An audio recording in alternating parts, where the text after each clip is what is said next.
খাতায় নাম লেখাও, মিসকিন হও, ইয়েতিম হও।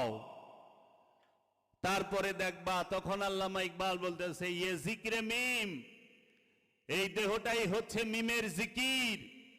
ইয়ে বুরআক, এই দেহটাই হচ্ছে মেরাজে যাবার বাহন, দ্রুতগামী বাহন বুরাক। ইয়ে বেসরুর, এই দেহটাই হচ্ছে সবচেয়ে বড়, সবচেয়ে দ্রুতগামী বাহন।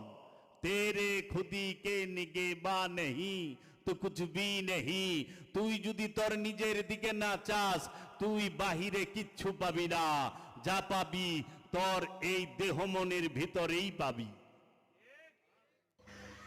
প্রিয় ভিউয়ার্স, ভিডিওটি ভালো লাগলে অবশ্যই লাইক, কমেন্ট, শেয়ার করে অবশ্যই সাথেই থাকবেন। আমি সবাইকে অনেক তোমাকে অনেক মক্কা ধন্যবাদ। কাবায় খুঁজেছি পাই নাই, আমি কাশীতে খুঁজেছি পাই